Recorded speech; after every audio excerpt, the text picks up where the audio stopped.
ముఖ్యంగా మన పాఠశాల ప్రధానోపాధ్యాయులు గౌరవనీయులు జయసింహారెడ్డి సార్ గారికి మరియు ముఖ్యంగా మన హిందీ ఉపాధ్యాయునిలకు అందరికీ కూడా హిందీ దివస్ శుభాకాంక్షలను తెలియచేస్తూ ఉన్నాను. ముఖ్యంగా ఈరోజు అశోక్ సార్ హిందీలోనే మాట్లాడాలి తెలుగు సార్ అంటే మా గఫూర్ మాస్టర్ మంచికి వస్తాండ. ఎందుకంటే 2 రేషన్ బార్లు తీసుకొని హిందీలో నేర్చుకునే వరకు నువ్వు కొడతామండి బాగా అద్భుతంగా.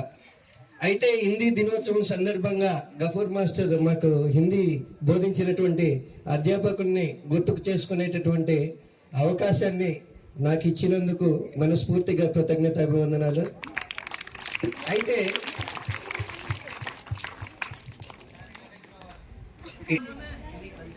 प्रोग्राम भी अच्छे करेंगे है.